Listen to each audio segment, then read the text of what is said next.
dzinokubatana rudo Jesu wangu. Nyika ipone muZimbabwe tinodawo mufaro rudo Jesu wangu. Nyika ipone tigone kudzira nhasi dzinokubatana rudo Jesu wangu. Nyika ipone kumakereke tinodawo mufaro rudo Jesu wangu. Nyika ipone tigone kudzira nhasi dzinokubatana rudo Jesu wangu. Nyika ipone kuzvipatara tinodawo mufaro rudo Jesu wangu. Nyika ipone tigone kudzira nhasi dzinokubatana rudo Jesu wangu. Nyika ipone kuzvikoro tinodawo mufaro rudo Jesu wangu. Nyika ipone tigone kudzira nhasi dzinokubatana rudo Jesu wangu. Nyika ipone kudzimba uko tinodawo mufaro rudo Jesu wangu. Nyika ipone tigone kudzira nhasi dzinokubatana rudo Jesu wangu. Nyika ipone mazvita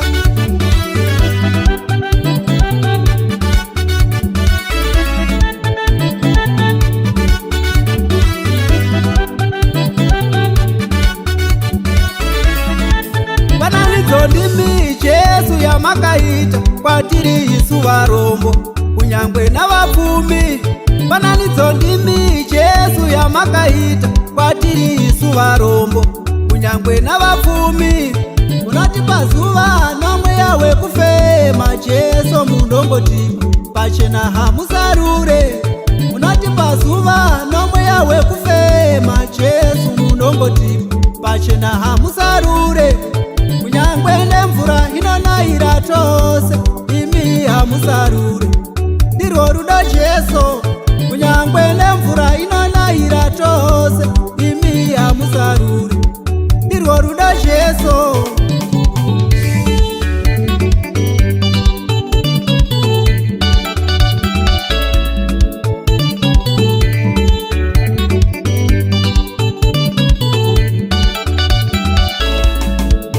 muZimbabwe tinodawo mufaro rudo Jesu wangu. Nyika ipone tigone kudzira nhasi dzinokubatana rudo Jesu wangu.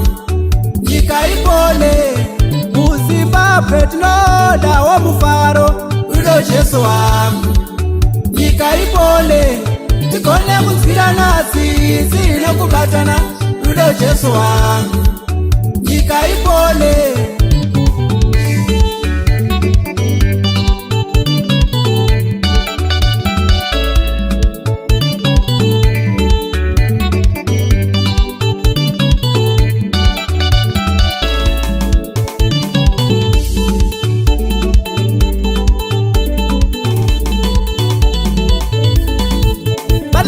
ndimi Jesu yamakaita kwatiri isu varombo kunyangwe navapfumi. Pananidzo ndimi Jesu yamakaita kwatiri isu varombo kunyangwe navapfumi. Unatipa zuva nomweya wekufema Jesu mundombotima pachena hamusarure.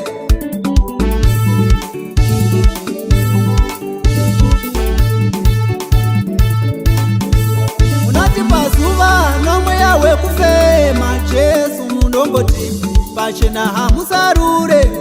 Kunyangwe nemvura inonayira tose imi hamusarure.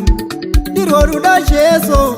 Kunyangwe nemvura inonayira tose imi hamusarure. Ndirwo rudo Jesu.